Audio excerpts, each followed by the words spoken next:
creating this massive work are a number of people that Richard wanted me, before we get him on here, to credit, understandably. Those people are Cynthia, Keith Laney, Bob Harrison, Andrew Curry, Will Ferrar. Those are the names. So important to Richard that this man, Will Ferrar, held himself up for days at a time, barely eating or sleeping, poring over the latest space images from NASA and other space agencies, making calculations, comparing files. Richard believes the final product brings together disparate views and theories, uniting them in their fundamental source data and ultimately universal revelation. Boy, that's a build-up and a half. Richard C. Hoagland. Dick, how are you? Good evening, Howard. After that, how can we even do a show? Well, you know, that is, I don't think anybody's had a build-up like that on this show. What's this about rock star? I've known you for as I said to my listeners, the thick end of 20 years. I didn't know you were a rock star. Is that so?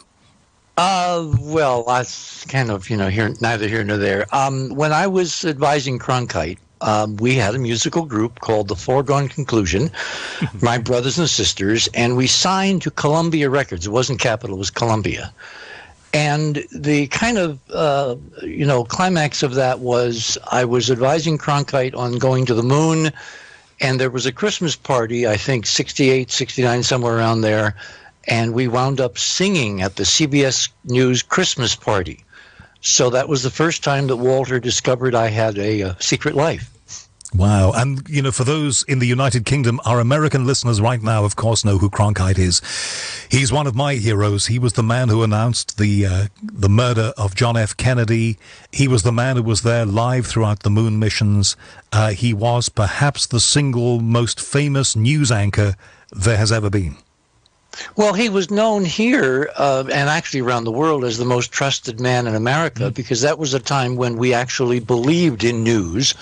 The idea of fake news would have never crossed his lips. There was incredible checking. I mean, I was there in the trenches. I saw the kind of checking that went on before anything was put on the air. I remember meetings with producers. We had a woman producer back at a time when women in any profession were very rare. Her name was Joan Richmond, and I remember sitting in a meeting with her and our executive producer and a whole bunch of other people, and there was a serious discussion about who to put on the air, because who we put on the air automatically became an authority for millions and millions of Americans, if not people around the world. So the recipe for credibility, the recipe for integrity, the recipe for believability was in vetting the people you put on the air. And I must say, when I see television now, that incredible integrity that Walter brought to the industry, to the news business, seems to have gone by the board. Right. Things have changed enormously, and not always for the better. I mean, we've got an awful lot more choice now than we had, but I don't know whether we know anymore. Well, the problem is we have choice, but we don't have any brains behind it. In other words, when you go on the internet, as I said to Art once in an early show we did, on the internet, no one knows you're a dog, meaning that your dog could be typing, and at the other end, you think it's someone who's credible, when in fact it's someone who has something to sell you, someone who has a political agenda, someone who has been bought and paid for. I mean, it's really almost impossible for the average person, I won't say American because this applies to the entire planet now, for the average person to go on the internet and know what to believe. Well, that's a double-edged sword, isn't it, Dick? That is a double-edged sword for all of us, because, look, I have, as you have, a big internet presence. I do a podcast, and I have an audience around the world. You do The Other Side of Midnight.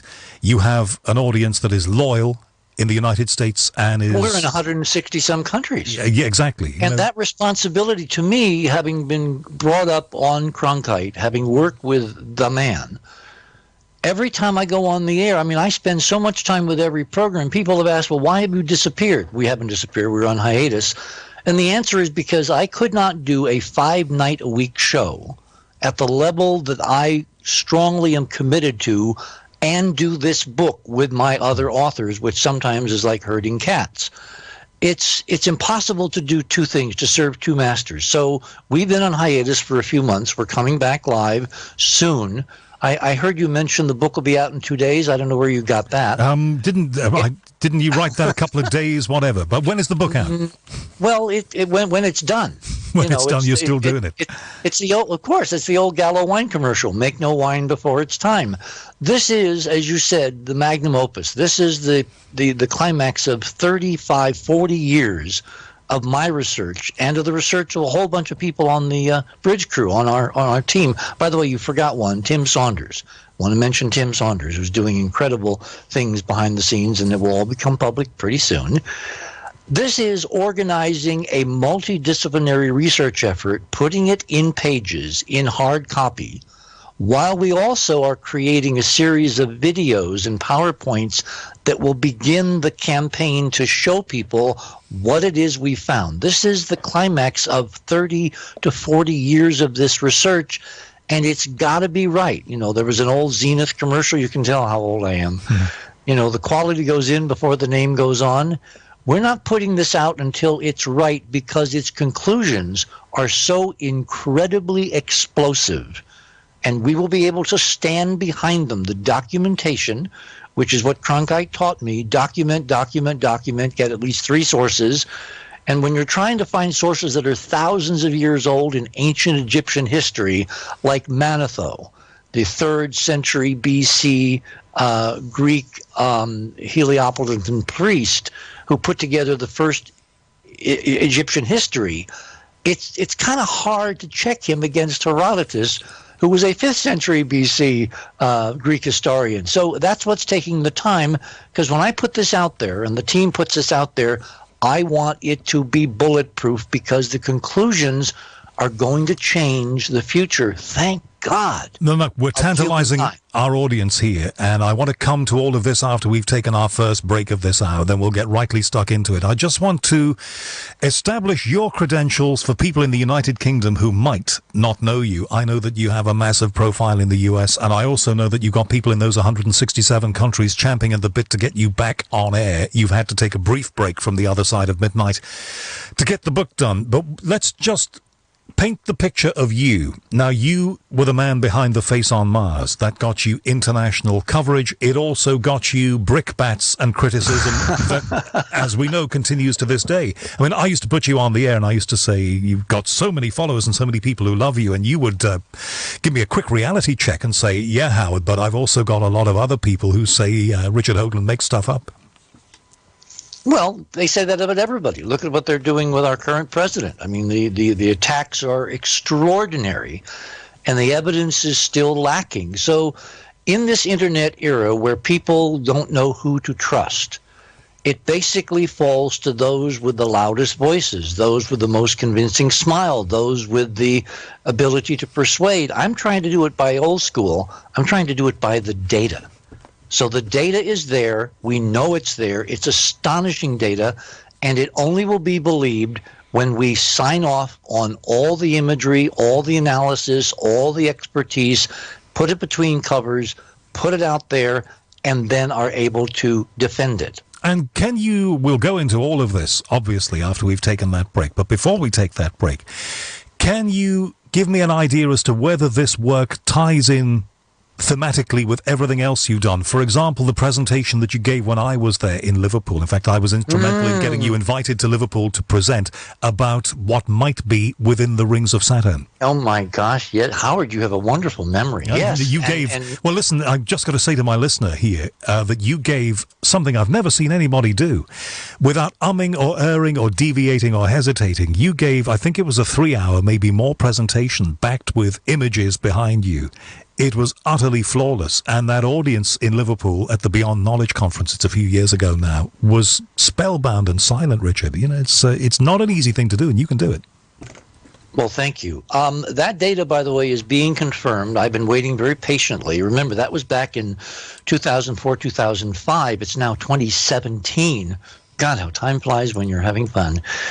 And NASA is putting the Cassini spacecraft from which those images came in its final plunge into Saturn. It's got about, I think, 10 months, 11 months left before they put it into the atmosphere, so they don't hit any of the moons like Enceladus, which may have life under its icy crust.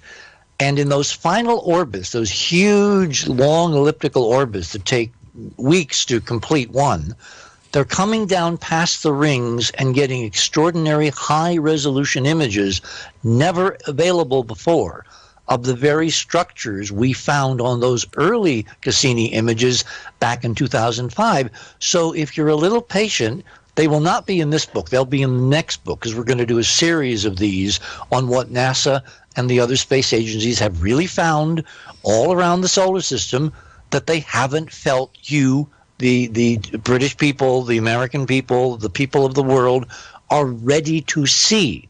And that goes back to something called Brookings, which we'll talk about when we come back from the break. Right. Okay. And what you said in Liverpool, you know me, journalist, I boil everything down like a kettle boiling to nothing. Was effectively that there are structures and things within the rings of Saturn that missions like the current one will reveal. I suppose the big question is, if high-res pictures of these things do emerge, in this day and age when we're getting prepared for the possibility of life elsewhere, will we be told? Well, eventually we have to be told. I mean, our political timetable, and again, this is so subject to nuance and to, you know, qualitative reasoning, says that 2017 is the year. Sometime between now and the end of the year, we will be told. Now, how much we will be told, I don't know. Who will tell us? I don't know. Might it be Mr. Trump who will tell us? Well, it's so interesting because he signed a NASA authorization the other day. First time in 7 years that a president has actually signed a bill funding NASA as part of a larger budget, as opposed to just, you know, the Congress passing what's called a continuing resolution. And he funded NASA to the tune of $19.5 billion. Now, for reasons that we'll get into, 19.5 is a very significant figure, because literally that number, 19.5, is recurring everywhere. Everywhere. And who knows, he may have briefings behind the scenes. We have conversations that we're looking forward to, perhaps with some of his advisors. He won't make the move for lack of knowledge, I can tell you that. This is your magnum opus. How do you combine the two things of telling your life story, explaining to people your purpose, and also revealing what you say is startling and game-changing, your phrase, information? How do you mix those things in this book? Well, one thing before we get into that, don't forget The Other Side of Midnight. That's a key, important website that we want people to pay attention to, because that's where the membership for Club 19.5 is gathered. That's where we're going to be giving people updates. That's where, you know, copies of this program will be available for those that can't listen live. And the videos, as I said, that we're producing that are kind of the rollout for the book. The book, by the way, is called Hidden Mars, A War in Heaven. And one thing, Howard, this is not a story about me. I'm kind of incidental. I've just followed this because it's the only thing. When you stumble over a huge truth, you can do one of two things. You know, as Winston Churchill said, you can either, you know, stumble and pick yourself up and move on, or you can stop and pay attention. And I decided to stop 30, 40 years ago and pay attention. And it's only because the material is so incredibly important and so real and so determinative of the future of the human species that I've been persistent in this. So this is not a book about me. This is a book about the work. It's a book about the research. It's a book about humanity. But you are the work, Richard. No, there's a whole bunch of other people, and you mentioned some of their names at the top of the show. They've been doing as much as I have for almost as long. They just haven't had the public exposure because, frankly, not everybody is shall we say, equipped to deflect the awful attacks that come at you when you try to change a paradigm. And for all those haters out there, and I know I've got them, you know, I have offered to pay for their psychoanalysis bills, because if they really believed all the nonsense they've been saying, then they're in for a shock. Because almost everything I've said, remember, I didn't ever say 100%, but almost everything turns out to be true. And the things that turn out not to be true turn out to be far more interesting and complex. So the truth is even stranger than I have thought, you know, for the last 10, 20, 30 years. Sounds to me like you've reached a stage in your life, Dick, that you want to stake your credibility, your reputation, everything on one thing. And it sounds to me like this is the throw of the dice. But see, I don't see it that way. To me, it's, look, when you're a data-oriented guy, when you were brought up at Walter Cronkite's knee, because when I was advising him, I was in my early 20s. Can you imagine? You know, I remember sitting in the control room, afraid to touch anything for fear that I would throw the entire CBS television network off the air. You develop a philosophy that you're part of the main, you're part of the wave, you're part of how history is unfolding. If it hadn't been for me, it would have been someone else. I really don't have an ego in this because the information itself is so extraordinary and so informative of who we are and who we can become again. So why don't we get into it? Why don't we talk about how this all began? The last conversation we had about Mars, we agreed that there were things on the surface of Mars, according to the pictures that we have been sent, and they may not be the whole story, that look like regular geometry, that suggests that things created by something or someone had been there before. That's where we left things. Where are we now? Well, where are we now is we're seeing everyday implements. We're seeing things like ranges and toasters and ovens and shoes and all kinds of things that human beings use in every day. And the stunning thing is we're finding them on Mars. We're finding them encrusted with dirt, embedded in rock. We're finding them fossilized, meaning that there was an extraordinary catastrophe. And human civilization, what we think of as shopping malls and voting for president and talking on the internet, apparently we've all done this before, except on a whole other world. And at some point in time, a group of us came from Mars to Earth to begin again. Now, that's a stunning set of statements in about 30 seconds.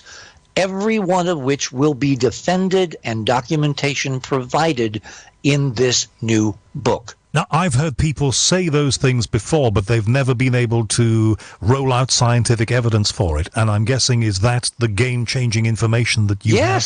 Yes. So NASA has been playing a two-tiered game for 50 years, ever since it was born. It's obviously had a hidden mission, to quote my friend Keith. Part of the mission has been to go and find, where no one has gone before, our own history. And the other part has been to dissemble to the world about what they were really doing while they pretended to be doing a whole bunch of other stuff. This has all come down now to this mission, this incredibly nuclear-powered rover mission on the surface of Mars at a place called Gale Crater, where this little rover, I say little, it's about the size of a VW, powered by nuclear energy so it can keep going and going and going like the Energizer Bunny. We estimate that if nothing broke on it, it could go for 100 years before it would need power. So this thing has been taking imagery and doing scientific analyses at two tiers, one for the in-crowd and one for the public. And over the last several years, they have been opening the door a little bit, and revealing to the public in this incredible file of imagery what they're actually finding. Now, why aren't there headlines? Why isn't Donald Trump running on a campaign of sending humans to Mars day after tomorrow? Because we live in a culture, Howard, where unless an authority figure tells us the truth, we don't believe it. And what we opened the show with about the demise of three networks and people like Cronkite, we're now in an era where if it's on the internet, it's there, it's public, it's available, and who the hell believes it? Because every voice is equal. And when every voice is equal, no voice has supremacy and no one is believed. This is what we've done to ourselves. We've created a culture where everything is available and nothing is believable because no one knows who to believe because they don't have a process for finding truth in and of themselves. A man who we both know, called Seth Shostak from the Search for Extraterrestrial Intelligence, told me, I've spoken to him a couple of times, and I know you know of him, that if we were to discover somebody... He's actually written about me. Well, there you go. He said, if we were to discover something staggeringly game-changing, the news would be straight out there. But you're telling us that there has been a two-tier game played here, where exploration has been done and the powers that be know stuff, and the rest of us are being led slowly by the nose to revelation. Well, we have to go back, I think, 50 years, actually 60 years, to when NASA was first born in 1958.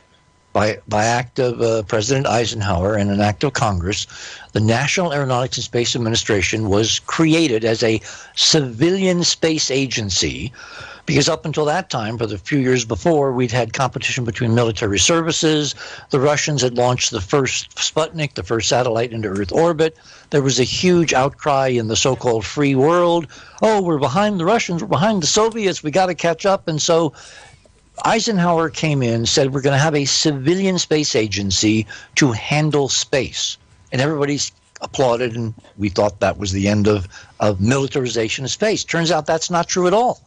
NASA is actually, if you read the charter carefully, a division of the American Defense Department. It operates under the rules of secrecy, national security. The final people who sign off on NASA data are the President's national security establishment, the Defense Department, the Secretary of Defense. So everything that NASA puts out there is technically civilian, but actually has been run through filters, so nothing that would disturb what we here term national security would get published. And it's right in the charter. So when you start with a lie, that NASA is civilian, it turns out that that lie has now been extended to cover all the interesting good stuff it's found, because at the same time NASA was created, there was a private think tank here in Washington called the Brookings Institution, which NASA turned to with a contract to basically study what it should do and what the impact would be on human civilization. It's called, the shorthand is called the Brookings Report. You can find it on the enterprisemission.com. Just search on Google for Brookings and Enterprise. It'll take you to it. And basically it says, bottom line, if we find it, we must hide it because they can't take it. Meaning reality, evidence supporting the fact that we are not alone. So NASA was created in a lie.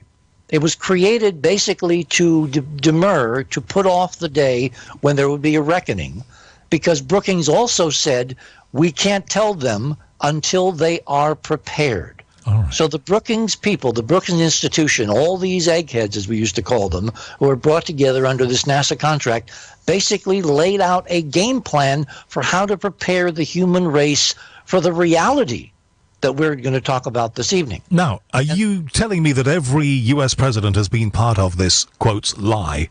I don't know. I really don't know. You're implying that that's the case. How much do we think that Mr. Trump knows?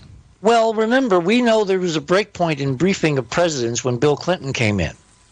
There were people actually who told him, Bill Clinton himself told us that he was not fully briefed on some things. He sent out an emissary. Remember the lawyer from Arkansas that he sent out? I forget his name off the top of my head. He commissioned him to find out two things. One is who killed Kennedy, and the second was, are UFOs/ETs, the ET reality, real? And he reports back, this person, a lawyer who I can't remember his name, to the president, and he tells him, I can't find out anything on anything of those two critical subjects. So the establishment inside has stonewalled presidents from Clinton on. We think that Eisenhower had to know. We think that Kennedy knew. It may have been that's why Kennedy was killed. That's a whole other program. We know that George Bush probably knew because he was head of the CIA for a while, and the CIA is very, very instrumental in developing the diversionary discussions, the so-called Richardson panel back in the 50s on UFOs, etc., that kept people from thinking that ETs and UFOs and extraterrestrials were actually real. They were always the giggle factor. You know, you've done stories, Howard, on the BBC where you do a kicker at the end of the show and it's a giggle factor UFO story, right? Well, less so these days, but yes. Less so these days, but that was the wisdom. Always dismiss it, always use it with a smile or a smirk, never take it seriously. And the evidence is extraordinary, but no one's allowed to see it because they are deflected by a screen of public policy that says belittle it in every way possible and demean it in every way possible. Now, we've been attacking some of the internet problems. The good news about the internet is that the information is out there if you know how to dig. The problem is that when you dig and you dig and you dig and you find in your own reality, oh my God, this stuff is real. If you try to tell your neighbor, your son, your mother, your granddaughter, if they are watching mainstream media, they will not believe you, because the fix has been in for decade after decade, because Brookings said in their final conclusion, remember, this was an official NASA government document report, if we find it, we can't tell them because they can't take it, because, and this was actually the line in the report, this information could destroy human civilization. But you said that we are being led towards the revelation, that it's happening bit by bit. That's, Brookings said we weren't ready. We weren't ready 50 years ago. Right, and so why are we ready now? Because there's been this 50-year educational program. Now, but Brookings recommended is that educators and politicians and eggheads, experts in various fields, get together and craft a public policy education program through movies, through television, through school programs, through public policy statements that would gently bring people along. And that's why we got Star Trek, we got Star Wars, we got, Close Encounters of the Third Kind. We got all the upgrade from the fear porn movies of the 50s where, aliens were here to eat our face off. And now there's a mixture. There's good aliens and bad aliens. We have Star Wars. We have a huge hidden history masquerading as a film. I personally think, based on the evidence we found, that Star Wars and, the guy who was behind it basically is trying to tell us this is our own history, except it's not in a galaxy far, far away. It's in this solar system millennia ago, from which we have suffered a kind of gross cultural, amnesia, to where we can't be in touch with the truth because it's so awful to our personal realities that we have basically blocked it out. When people try to tell us this is real, you'll notice the reaction. People giggle, people smirk, people, demur. Few people take it seriously. And those who do, they're then led off into a blind canyon by all the fake news in this arena that's been carefully crafted by the intelligence agencies, so the truth is never taken seriously. I'm hoping that in this year, 2017, which all the numbers now say is the year, the powers that be believe that educational program has gone far enough to where we will not freak out. We will not destroy civilization if it comes out that we are not alone. And we have an extraordinary history beginning right next door on the moon and then on Mars, where there is evidence, NASA and other space agency evidence, that overwhelmingly proves the case. All you got to do is look, because an authority figure at the moment is not stepping forth. That may happen, but in the meantime, we're on our own to look at this data and make our own analysis. And my question is, are people educationally equipped to know what they're looking at if they actually go and look? And do you believe, as we get to another one of those commercial breaks that we have both sides of the Atlantic, do you believe that the final act in this drama is going to be played out in your lifetime and my lifetime? Well, I think it's imperative that it be played out, because otherwise I think we're going to wind up in destroying ourselves in World War III. I mean, Howard, look at all the evidence. Look at the incredible contretemps being placed between the Russians and the new American administration. Look what this wild idiot in North Korea is doing. They're now telling us that there's satellite evidence of frenetic activity for another nuclear test. Yeah, but we always had despots and fools, though, didn't we? Yeah, but they didn't have nuclear weapons. And if that guy is able to put a nuclear weapon on top of a rocket and take out Seattle, you understand that's the end of civilization. Right, so something has to head this off at the pass, and it has to be something way bigger than any of that back chatter. W.J. Smith, thank you very much for your tweet. Apparently, and here's information for both of us, the Clinton attorney who was deputed was Webster Hubble. Yes, Webster Hubble. Thank you for that. And no Anthony, relation to the Hubble telescope. Hubble. It would have been nice if that was the case. Some kind of synchronicity there. And Anthony, thank you very much for your tweet. The tweet that I've just had, Richard, will lead into this. This is from Ian. And Ian says, and you've heard this kind of stuff before, so it's not going to be a shock. He says, Richard C. Hoagland is saying the same things he said last time you spoke to him. I'm still waiting for something new. I think he's about to get it, yeah? Yep.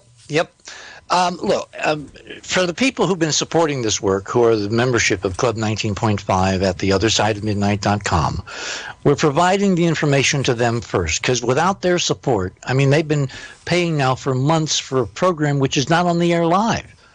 Thousands of people have been supporting this research so that I and my team can finish, bring this across the finish line in a way that it has to be done. Otherwise, no one will believe it. Those people get this information first. They deserve it. They're our supporters. They're the people who kept this going in the final home stretch. Of course, a lot of that is about you, isn't it? Because you were, I can look back 20 years, my first computer, that dial-up connection, you and Art Bell in the nighttime together. There is a 20-year loyalty and interest built up. Well, also, for that tweeter, by the way, Walter Cronkite would never have said tweet. Ever. Would he have had another word for it? Who knows? For that tweeter, all he has to do is, become a member of Club 19.5 and he's going to get this first. All right. If he doesn't want to do that, he can go, and the documents are in public domain. There's tens of thousands of pages of documentation on the Enterprise mission for free. Just start reading. I've been putting everything out there after we put out the two books, spaced, 20 years apart. Most of this data is out there, again, for free, but you got to want to go and look. And most of the critics that I deal with, they are so afraid of looking because it will change their worldview and their lives will never be the same if they take this seriously, that they would prefer to stay on the sidelines and tweet. That's very appropriate. Instead of actually doing any homework. You got to do your homework. If you don't do your homework, you will be left in the dust of history. All right, for Ian and for all your American listeners and for all the listeners in the UK and Europe, it's time, isn't it? What is the game changer? Well, let me begin by going 30, 40 years back and tell everyone how this began, because we have no memory. We have no cultural memory. I was, as you have said several times during the show, an advisor to Walter Cronkite, CBS, and I went to California to the Jet Propulsion Laboratory in the summer of 1976 to witness history, to witness the first unmanned landing of a spacecraft on the planet Mars, the Viking 1 lander. And I sat there in the middle of the night. On my left was Eric Burgess, a well-known countryman of yours. He founded the British Interplanetary Society with my old friend Arthur Clarke. And on my right was another friend. His name was Gene Roddenberry. And we sat there with thousands of people from all over the world, correspondents, news people from literally almost every country on Earth, with bated breath waiting for the first images to come in after the soft landing of Viking 1 on July 20th of 1976. So the image comes in one line at a time and slowly creeps across the big screen. When the image is done, which is a close-up of the footpad of the lander, the engineers didn't want a view of the landscape. They wanted a view of the ground so they can see if the spacecraft had sunk into the dirt. Engineers always want practical things. When that first photograph came in, that historic picture, Roddenberry, on my right, jumps up in front of this auditorium with a couple of thousand people and yells, "Cut! Print!" Because it was a movie. It was an unfolding real movie. Well, the story kind of shifted over the next few days, and about 5 days later, there was a NASA press conference in the same auditorium, and one of the project scientists, his name was Jerry Soffin from the Viking mission, presented on the screen a huge blow-up of what looked to be a very quirky humanoid face on Mars, taken from orbit, looking down by the Viking 1 orbiter, which had released as a mothercraft the lander which had landed 5 days before. And that was the beginning for me of an extraordinary search. Was that face, in fact, just as NASA said, a trick of light and shadow, a quirk, a chimera, or was it, the harbinger of something totally extraordinary? Why should there be a human face on another planet? I mean, evolutionary biologists like George Gaylord Simpson in the 60s at Harvard said categorically over and over again, if we ran the history of Earth again from 5 billion years ago to now, we would never get us. We would never get human beings with 2 arms, 2 legs, mouth, eyes, etc., etc. We might have intelligent squid, we might have intelligent cicada, we might have intelligent cockroaches, but we would never get hominids looking like us. That was the religion of cultural, random, Darwinian evolution. So for an image to come in from a NASA spacecraft, first mission to Mars to land, and for that image to be of us, a humanoid, recognizable being with 2 eyes, mouth, nose, etc., was impossible by everything that science knew in 1976. Now, it's still impossible by everything science thinks they knows. The problem is that theory has to take backseat to data. And the data said this was real. Why does it say it was real? Because unlike the official NASA pronouncement that it was a trick of light and shadow, and when we took a look at it a few days later, it had all gone away because the sunlighting had changed.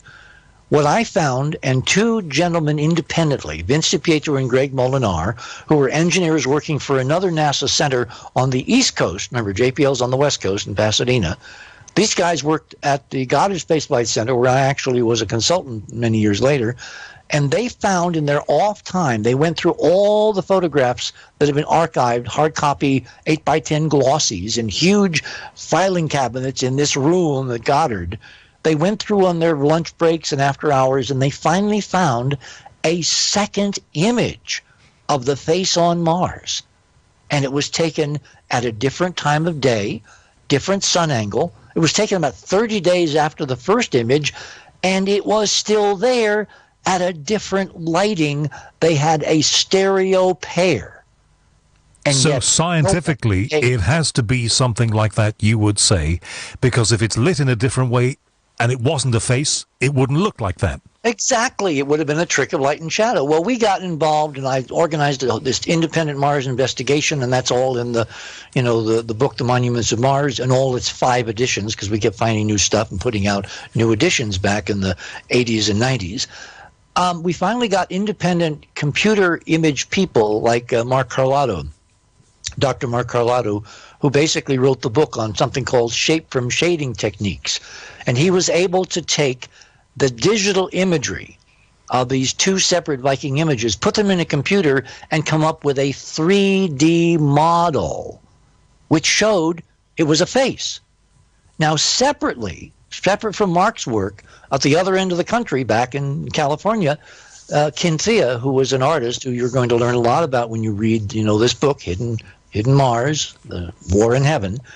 Kinthea was doing physical modeling from these 2 images in clay. She spent weeks and weeks and weeks painstakingly physically modeling in old-fashioned clay sculpture techniques this same image that Carlotto had worked on digitally. And when you compare them, and the comparisons are in the book, they were the same. Her technique, which was hundreds of years old, 3D sculpturing, and his digital technique, which was 3-4 years old, part of the computer revolution, they turned out with the same data to create the same result. Again, any scientist will tell you if you have totally independent people doing totally independent work and they come to the same conclusion, you take it seriously. So nobody has taken this seriously because the fix is in. Right. All this was happening while the rest of the world had been told, nothing to see here, walk on by. Exactly. And that's where the politics come in, because Brookings said if this kind of stuff hit the fan too soon, mixing our metaphors madly, we would destroy civilization. I mean, look, the New York Times on December 16th, 1961, it's burned in my memory, actually came out with an abbreviated public version of the Brookings report. And they said in a headline, go check it out. It's archived on enterprisemission.com. You can also Google, December 16th, 1961, New York Times. They said, government studies says if aliens found, humans will destroy civilization.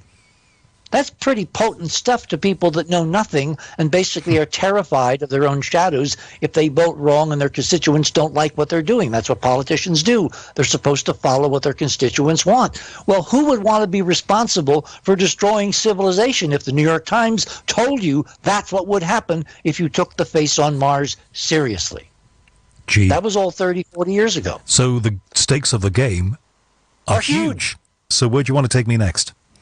Well, we set the background. This saga began for me personally with the face on Mars and NASA basically not telling the truth.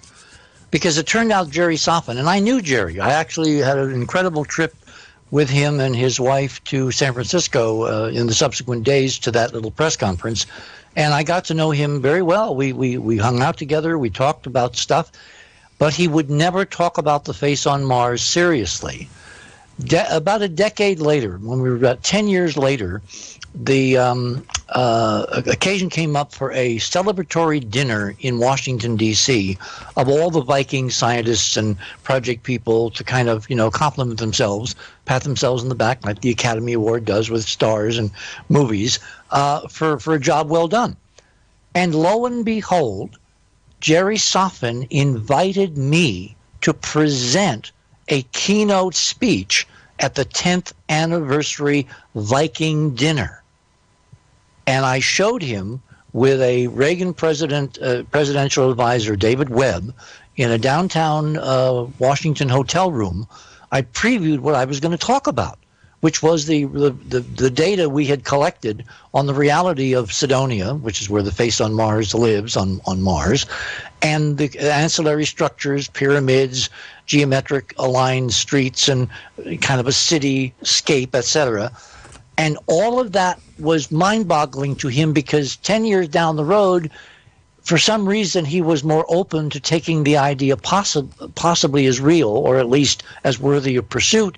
So he invited me to to do the keynote at this Viking 10th anniversary dinner. Day later, I get a phone call. Everything was off. I was disinvited. And it's been that way ever since, Howard. Someone somewhere high up does not want this taken seriously. Jerry Soffin soon found his wife, who he cherished above everything on earth, floating face down in their pool, my God, dead. And he never did anything in public again, and he died very unhappy and obviously shattered. These guys play rough.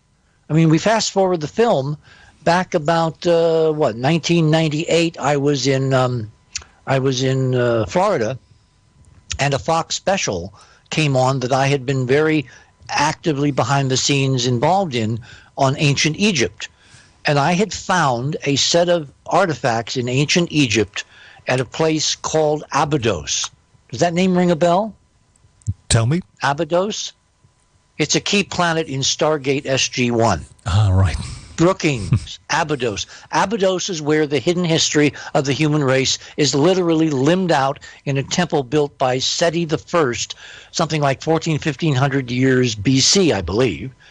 Anyway, in Abydos, there is a lintel up against the ceiling where there's a whole bunch of very modern-looking things like helicopters and tanks and ground speeders and other things that have no business being depicted in ancient Egypt. Good grief, no. I sent a producer with AK-47 guards on camels hundreds of miles across the desert with Fox cameras to record this and put it on Fox television. And I looked into the camera because we taped various parts of this separately, and I said, if this is real, it means we are the Martians. This was 1998. A few days later, 3 guys show up and live in the hotel room next to mine. And they park their blue truck, which was spattered with paint, looked like they were painters, out in front. And they sit out in front, and when I and Robin would come and go from my room there in Florida, they would literally sit behind their window, their big window where they'd pull the blinds wide open, or sit in front at the little table in front of each window that the hotel had set up, for, I guess, afternoon cocktails. And they would glare hate at us, at me. 3 days after this started, I woke up at the crack of dawn in the morning with an incredible feeling that I had an elephant on my chest. And from then I was whisked to the hospital. I was told, Robin was told behind the scenes that they gave me up for dead, that basically I had less than 50-50 chance. She brought me through with all kinds of medicinals, which, you know, if you want to get better from something serious, you should get hold of Dr. Robin Falkov. Anyway, long story short, someone, Howard, tried to kill me because I'd been on Fox television with evidence looking into the camera and saying, not only are we not alone, but we are the Martians. We somehow came from Mars to Earth. Actually, we came back, and that's part of the long history we'll talk about in this book. You believe that the information It's not about belief. It's not about belief, Howard. Right. It's about evidence. It's about data. We're talking about the heart attack. You believe that somebody regarded what you were doing as so ahead of its time and so beyond the program as it was set out to take us along this journey at their speed, not yours, that they were willing to stop you with a staged heart attack. Yes, because the same night, literally, the same night in England, Stanley Kubrick died. March, I forget what the exact date of 1998. Now, when I noticed that I'd almost been killed and they had succeeded in killing Stanley because I think he was murdered, I started looking into the background of, you know, the numerology, the ritual part of this that we haven't talked about on this show, but we have on previous shows.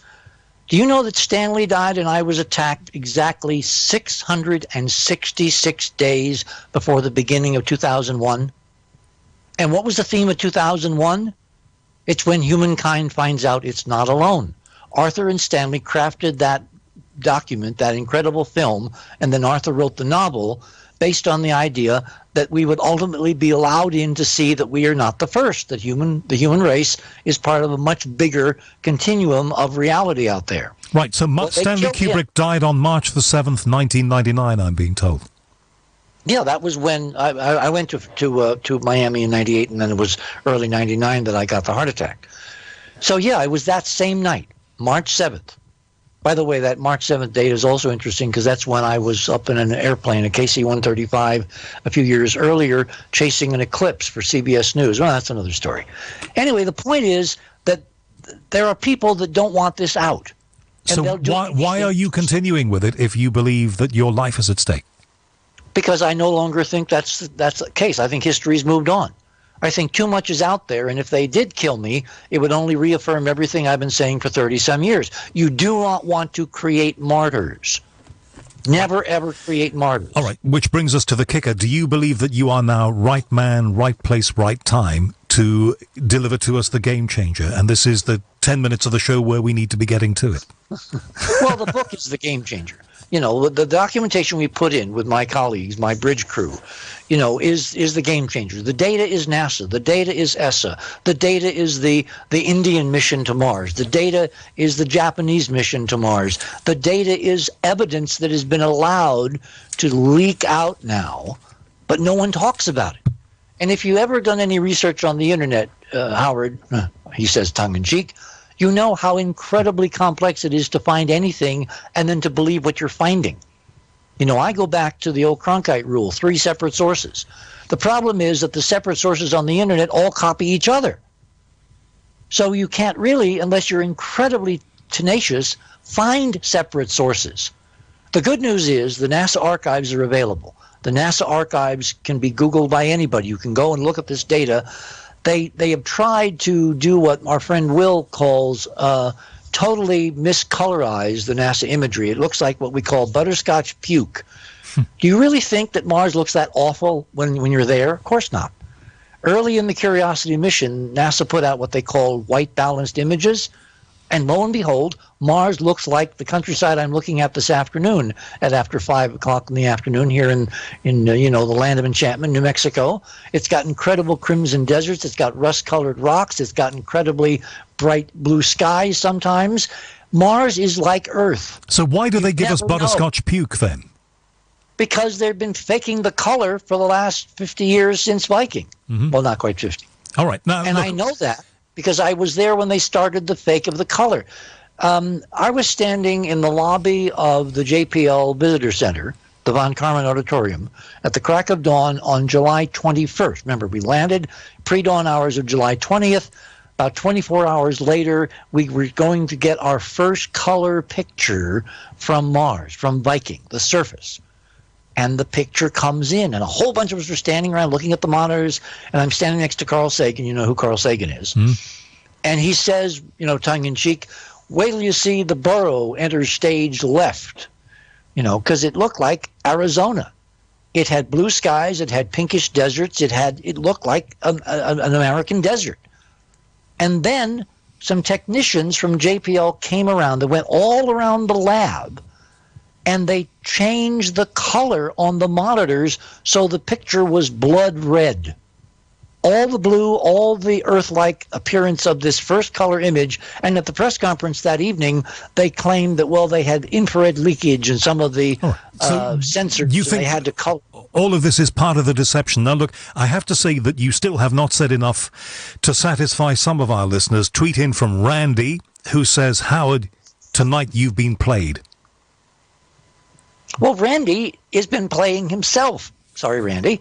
You got to go read the stuff. Read Enterprise. Start at the beginning.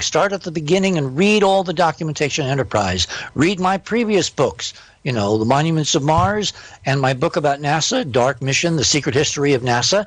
Or you can be patient and you can wait for the new book, Hidden Mars, A War in Heaven, because the data and the documentation is there. And look, you're saying this book is a game changer, and you are saying that politicians will act on this book. Howard, hang on. There's no way in an hour radio show where we can't show pictures that I can convince anybody of anything. You got to go do your homework. It's free. You don't have to wait for this book. Go and look at everything I've done for the last 30 years, which is free in the public domain.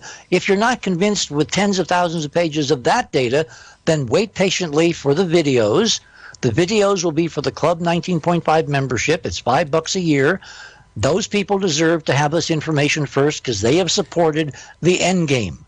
Or you can really wait another couple, 3 months till the book is ready, and then you can get a copy, buy a copy, spend a few dollars, and read it and see if I'm right or wrong.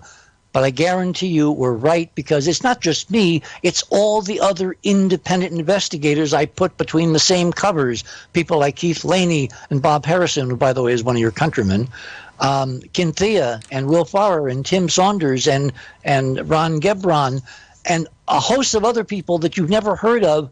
They've all been doing this stuff independently in parallel with me, and we've all reached the same conclusion. Which is?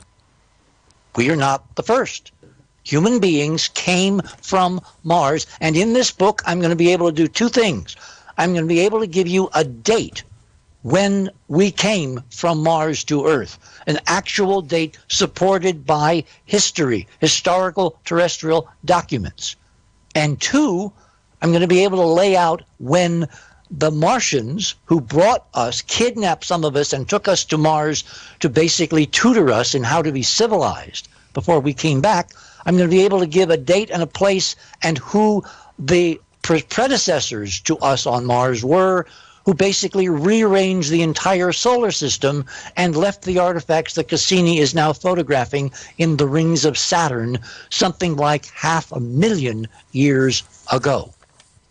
Okay, when this information is out there in this book backed by all the data, what do you believe will happen? Well, we have excellent inroads to the current administration.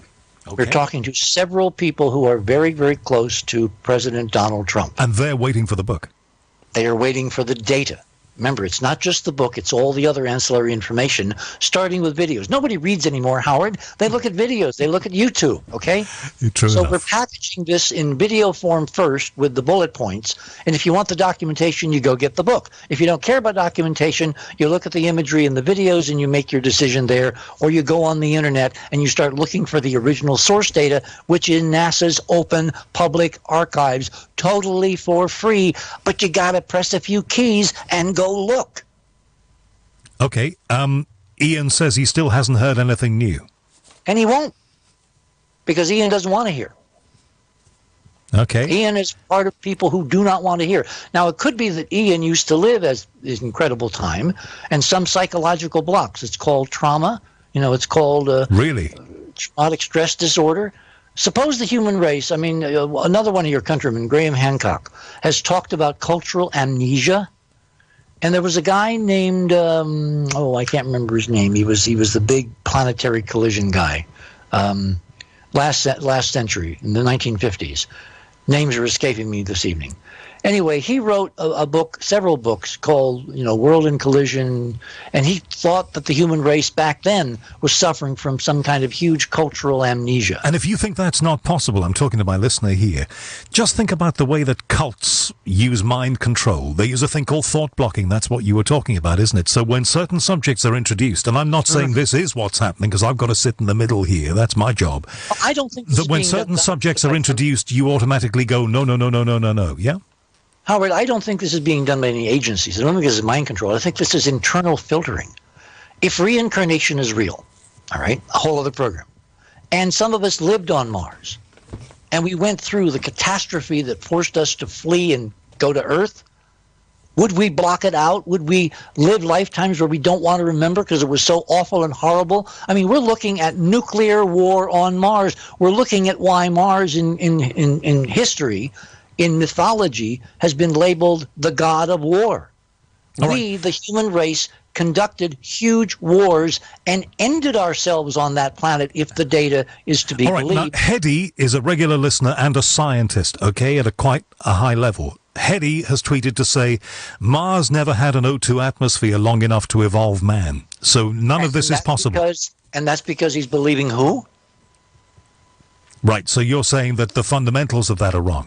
Of course, the data's been jury-rigged. The data's been kept from us. You can't believe anything except for the imagery. All right. Stuart is saying that there is no scoop here tonight. Where does the theory of evolution fit into all of this is a question from another tweeter. Now, that's a really important, knowledgeable question. If this is real, if what we're claiming is real, and I'll give you one interesting data point that will back up what I'm saying should be looked at. If what we're saying is real, evolution, at least in terms of human evolution, hominid evolution, goes out the window. All right? Let me give you the data point. Have you been tracking a group of people on Earth who are blind and who have something called non-24? Mm-hmm. You know what that is? No. It was found decades ago with spelunkers, people that would go down in caves and would cut themselves off from outside light, outside day-night cycles and all that.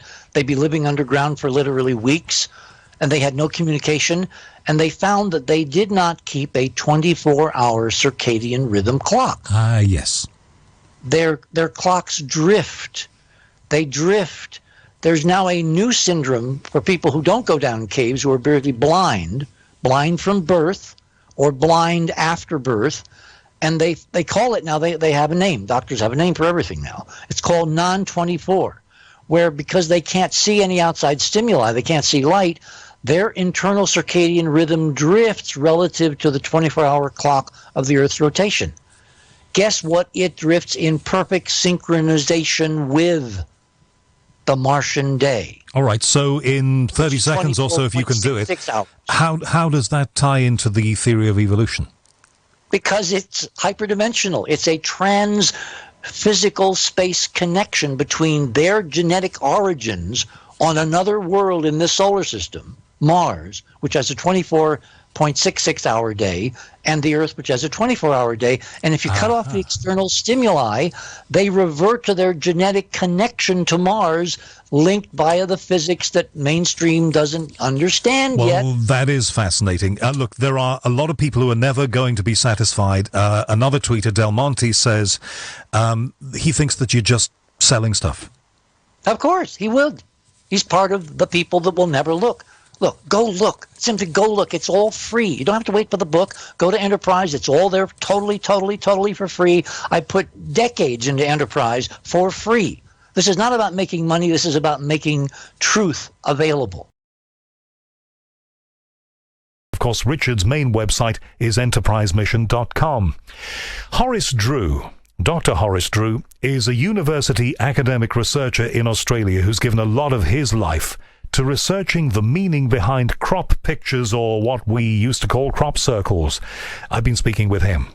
I was 23 years in the CSIRO National Science Lab here in Australia, the Commonwealth Scientific Industrial Research Organization, And I've been retired for about 5 years. I'm age 62 now.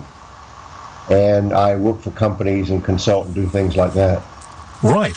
And as you say, even today, there are people who poo-poo talk about crop circles for the very reason that we both know, and that I hinted at the top of this conversation, that there are people who fake them.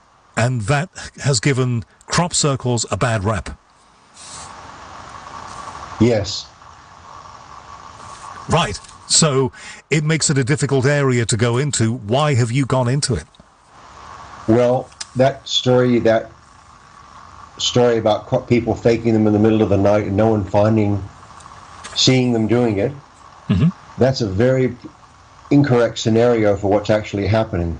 That's sort of false reporting by the mainstream media, and that isn't really anything happening real at all. It's like a Santa Claus story. But I have to say that there are some cases that have been filmed in this country by TV companies of people faking them. Now, the ones that come out of fakery like that don't look like the ones that you've put up online to see. The ones that you put up online to see are much more complex. It's those stories of fakery from many, many years ago. Since about 2013 or 12, the farmers in Wiltshire became very aggressive. And if you go into a field now and without paying the farmer and fake a crop picture, and you get caught, you're going to jail. So that's just dropped out completely for about 3 or 4 years. And the crop pictures continue to appear. The numbers dropped by about 50%, but they continue to appear. And secondly, the complexity is just an order of magnitude greater for the real crop pictures versus the ones made as fakes. Obviously, anybody can go in the field and flatten things with a board. I mean, that's not a crop picture. But they have no intellectual content, and they have no. They just look terrible. So the difference is like kindergarten art versus Monet or something. So there's no comparison. You said something very important there, Horace, that there were reports of these things being faked, and they were indeed faked, but the crop circles began to appear, or continued to appear, even after the fakery. And that's something the mainstream media, if we can call it that, a term that everybody's using these days, didn't reflect. No, exactly right. So you've got that exactly right. After the fakery ended, in about 2012 or 2013, for all purposes, last summer, for example, there were about 50 crop pictures around the world, not just in England, but around the world. And the best fake, the only really known fake, there were probably 3 fakes out of 50 in my view. The best was by Julian Richardson, which was the Audi car advertisement, which was nice, but it's not really this caliber of a real paranormal crop picture, even the best one. And there was one here in South Australia about a few weeks ago by the Japanese beer company, and it was an impressive crop picture. And it took them 40 men and $1 million in a week in daylight to make it. So it takes them to make a crop picture like the one we see 40 times, all those times a year in England. It took 40 men, $1 million in daylight, 5-7 days working to make. Now that isn't what happens in England. In England they may appear in 15 minutes, 30 minutes. So there's no comparison between the fakery and the real ones at this point. In your research, have you seen them being created in 15 minutes? I've never seen a crop picture made in 15 minutes.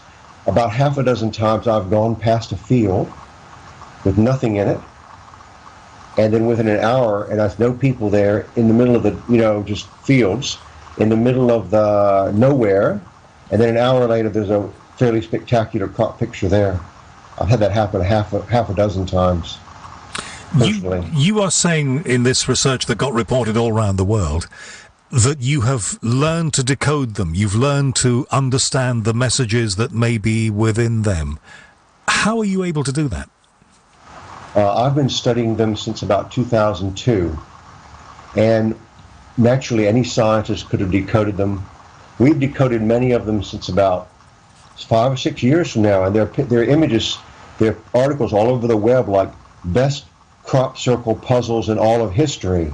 Best crop circle puzzles in all of history. That's one of my articles from 6 years ago. If you go there, I've got 20 of them precisely decoded, and they're like Sudoku puzzles. Once you learn how to do it, it's not that very hard at all. Some of them, of course, show images of the future, so if that happens, you don't really know how to decode it, but some of them show puzzles and things like that. And how can you, when they show you a puzzle that you can decode and work it out, How do you know that you've worked it out? Well, let's go for an example. Should we just have a specific example? Yeah, totally. What I want to do, we're going to have to take some commercials here because that's the name of the game when you do this kind of radio. After that, I want to go through some specific examples with you, if you don't mind doing a few of those, because you've posted online some fabulous pictures of these crops. I'm calling them crop circles, and quite rightly you're calling them crop pictures because that is what they are. But tell me about this one before we take that break. Well, one famous one that all British people remember was in 2008, and it was in Barbary Castle, and for about a week images went around the world, nobody knew what it was. And then a retired professor in North Carolina, Mike Reed, saw a picture from North Carolina, and he sent an email to Linda Howe in Albuquerque saying, "I've solved it." I didn't solve it. And then Linda sent it to me and said, "Is Mike Reed's solution correct?" And I said, "Well, give me a couple minutes, let me look at it, and I'll get back to you." So I said in about 10 minutes, "Yes, it is correct."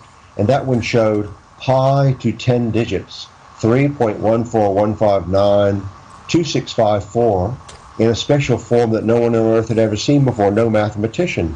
So I can say definitely you've solved it. And that was in all the British newspapers, pi to 10 digits. And that was an alien-made crop picture on it, there's no doubt. If it was a form that had never been seen before, how did you know what it was? No one knew. Just only 1 of 7 billion people on the Earth recognized the way it was, and they told Linda, and he told me. So it spread from one person on the Earth telling the other 7 billion. And we'll get into who you think might be doing these things, as I say, in a little while. But let's just ask this question now. Why would anyone or anything anywhere imprinting these things on our land here, why would they want to give us the formula for pi, which we all learn at school, of course? Why would they give us that message as opposed to any one of a million other things they could say? Well, there have been like hundreds of different messages. That's just one. Yeah, but why that particular formula? I mean, what good would it do putting that there? What do you think whoever put it there is trying to prove? That's just an educational tool trying to make us more intelligent. Because the guys making it, the ET guys, are much smarter, and they're looking down on Earth seeing 7 billion humans, not very intelligent. And this is like we give Sudoku puzzles to people on their TV to think smarter. So they're trying to help us to think a little bit better. And there are quite a lot of puzzles of that kind, like 25% are like Sudoku puzzles from aliens. Believe me, this is true. I'm teaching us how to think better. And this is what you ask me, and I'll tell you the truth. That's what it is, okay? No, it's fascinating that they would want to do that, and that they would want to give us an example from something that we're all taught at school, but in a way that makes us think differently about it. Yes, exactly. And remember the movie The Arrival, learning the alien language in the movie The Arrival, Amy Adams, she began to think quite differently. She could think psychic. And it's very similar to crop pictures. They're trying to change our ways of consciousness and thinking to get past tribal warfare, to get past all these stupid ways of thinking. As you're on the news, I was just listening, all the terrible things people do on the news. So to sort of elevate us and educate us into a better way of thinking. Probably about a quarter of crop pictures, that's the purpose of them. All right, walk me through some of these pictures, then describe them to me.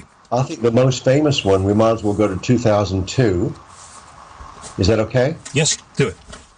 The Crabwood farmhouse, the alien head, and the binary code. Because this one's 100%, no one could possibly reproduce this with rope and boards. There's no one in all of history has even tried, no one could do it. And it showed a big head of a gray alien. It's called an Orion gray alien. That's an ugliest looking fellow. And next to it was a CD, like we write music on a CD, on a compact disc. And the CD had 1,368 binary digits arranged as a spiral. So you can't go around with a rope and board because it's a spiral. It's a changing distance from the center. It was done perfectly. It gave a long message to everybody. And that's a good example. That's impossible to make that by. No one could possibly do that. The two images then that are very much in popular culture, the CD is something that everybody can relate to. The alien is something that we've all seen in the movies. And it pointed right toward, so there was a long message in the thing when you translate out of computer code into English. There were several messages. One, it says, "Beware the bearers of false gifts and their broken promises." That refers to the gray alien. much pain but still time. Believe there is good out there. We oppose deception. Conduit closing. Conduit closing. Now, the reason is from that message we learned several things. That's a typical message, the biggest one. First, beware the bearers of false gifts to their broken promises. Refers to the Orion aliens who apparently made false gifts and promises to the U.S. government in secret, like alien technology. This is the implication. It's a remarkable picture. The alien, and we've all seen these toy aliens in stores, it's that kind of head. This one looks both quizzical and a bit malevolent. Malevolent, that's a good word, yeah, malevolent. But at the same time. And now, you call this thing a CD. It's a disc of some kind. It's a spiral, a long spiral with little zeros and ones. 1,368 of them, perfectly around. You know, no one can ever do that. People have tried and broken more. It's completely impossible. Now, this is the Crabwood crop circle. Where is this? What location is that? Where is Crabwood? It's near Winchester. I don't know exactly. Crabwood Farmhouse, Sparshalt. That is Winchester. That's north. Well, that's mid-Hampshire. That's just before you get to Southampton. That's staggeringly near from where this radio station is based in London, England. Yeah. Yes, and actually, incidentally, the next thing says we oppose deception. Now you wonder what is that? What's the deception?